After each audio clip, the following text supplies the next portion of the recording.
So, former Mets general manager Steve Phillips was at Philly spring training today in Clearwater, basically acting as their John Heyman, leaking out some tweets that seem to be strategic from the Phillies standpoint.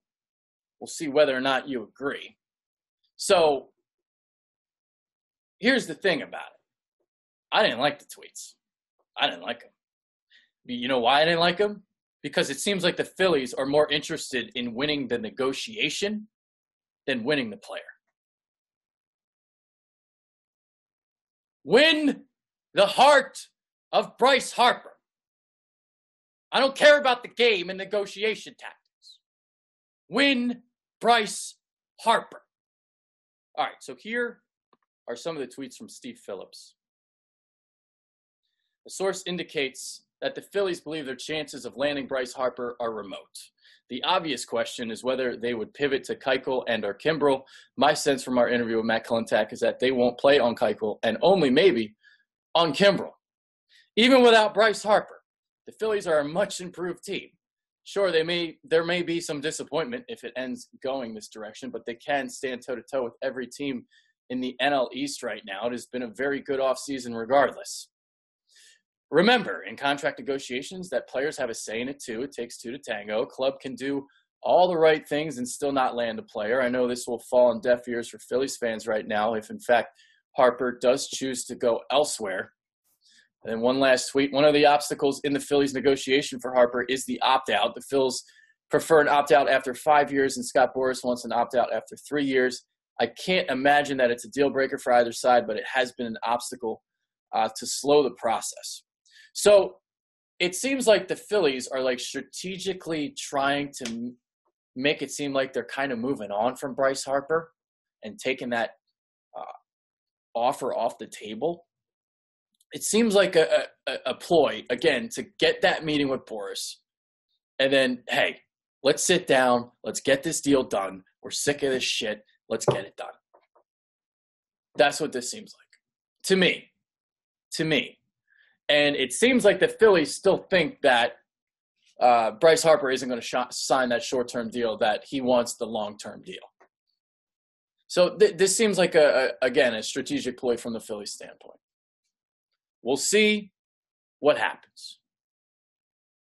I mean, who the hell knows at this point? But that's the way I'm kind of reading into this. Jim Bowden said something interesting, too, and I guess I'll just end this video on this.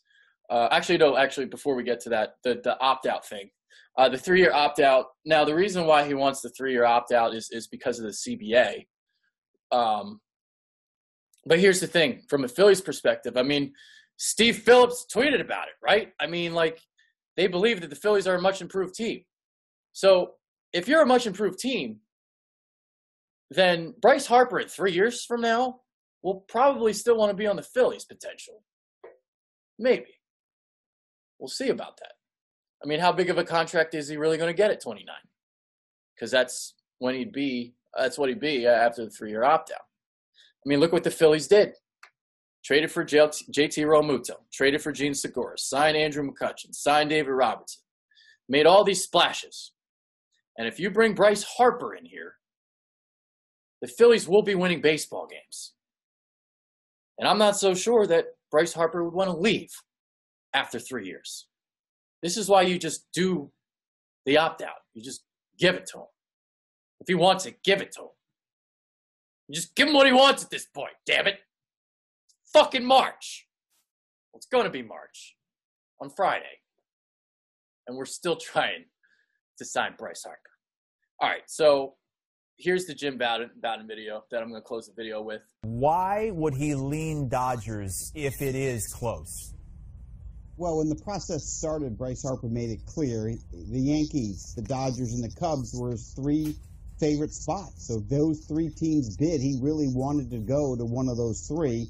Now, as we know, the Yankees never made an offer, nor did the Chicago Cubs. So the Dodgers are the only one of the 3 that have made an offer.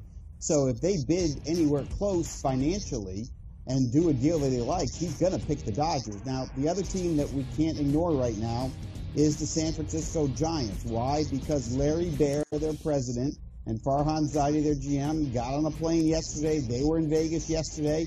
They also met with Bryce Harper again. So, look, we've got a lot of twists and turns here. The three clubs that we know are in on him right now are the Dodgers, are the Phillies, are the Giants. From what we know, he has turned down multiple $300 million offers. We don't know, besides the Nationals and Phillies, who else he has turned down.